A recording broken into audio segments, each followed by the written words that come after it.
मोर प्रिय शिक्षक भाई भौणी मानक नमस्कार।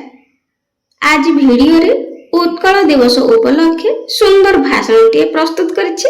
आशा करुछि भाषण टी पसंद आसिबो। सम्माननीय सभापति महोदय तथा मोर सहकर्मी शिक्षक भाई और भौणी माने एवं मोर सम्मुख रे बसिथिबा स्नेहर छात्र छात्री माने आज सुपवित्र उत्कल दिवस उपलक्षे समस्त अनेक अनेक शुभेच्छा और शुभकामना जनाई मोर वक्तव्य आरंभ करुछि। आज होछि एप्रिल मास 1 तारिख उत्कल दिवस 1936 मसीहार ठीक आजिकार दिनटी आम पाई थिला अत्यंत सौभाग्य तथा गौरवर दिन। सेही पवित्र स्मृति को उज्जीवित कर रखिबाकू आज ए दिवसर सृष्टि ए उत्कलर अतीत अत्यंत गौरवमय अटे। उत्कृष्ट कलार देश भावे ए उत्कल थिला सुविदित। एहार सभ्यता संस्कृति और परंपरा थिला अतुलनीय। प्राकृतिक संपद धनरत्न आदि भरपूर थिला ए उत्कलर माटी। शह शह वीर पुरुषों को जन्म दे ए माटी होइथिला धन्या। समग्र विश्व रे ए माटी उड़ाउथिला विजयर बाना। सेथिपई कपिल संहितारे कुहा जाईछि पृथ्वी रे भारत श्रेष्ठ, भारत रे उत्कल ख्यात। उत्कल सहित समान देश पृथ्वी पृष्ठ रे केउठी नाही। किंतु हठात दिने उत्कलर माटी रे घोटी आसीथिला दुर्दिनर कला बादल। ओडिशार शेष स्वाधीन हिंदू राजा मुकुंद देव 1568 मसीह युद्ध रे निहत हेबा परे ओडिशार अवस्था शोचनीय होई गेला।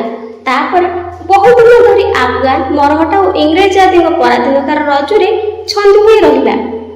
दिने तार भाषा संस्कृति वाणिज्य व्यवसाय धर्म और सामाजिक परंपरार श्री को उत्कल हराइबाकू लागिला।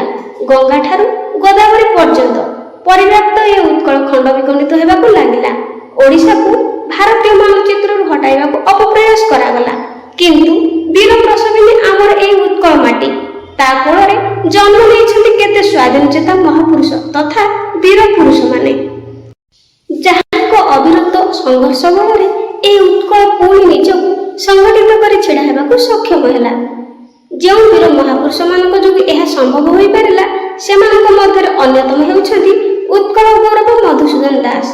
तांको सहित थिले उत्कल गोपबंधु दास, महाराजा श्री रामचंद्र भंजदेव, पंडित नीलकंठ दास, फकीरमोहन सेनापति, महाराजा कृष्णचंद्र गजपति देव, राधानाथ राय, गंगाधर मेहेर, कर्मवीर गौरीशंकर राय, हरिहर मर्दराज और तांको सहित आहुरी अनेक जोगजन्म महापुरुष। एही महापुरुष मानक निरविच्छिन्न साधना और संघर्ष जोगु ओडिशा 1936 मसीह एप्रिल मास 1 तारिख भारतर प्रथम भाषा भित्तिक राज्य रूपे ओडिशा पुनर्गठित हेला। सेही गौरवमय दिनटी मने पकाइबा पई आज ए भव्य आयोजन करा जायछि। आज होछि आत्मसमीक्षार दिवस। आमे एठी शपथ नेबा उत्कल को सर्वश्रेष्ठ राज्य रूपे गढ़िबा एवं मातृभूमि को भल पाइबा। आमे समस्त उत्कलीय ओडिया बोली निजको गर्व अनुभव करिबा। आमर भाषा और माटी को सम्मान देबा एवं तार गौरव को अक्षुण्ण रखिया पई केबे पछमुचा देबा नाही। मु एतिक कहि मोर वक्तव्य शेष करूछि। वंदे उत्कल जननी।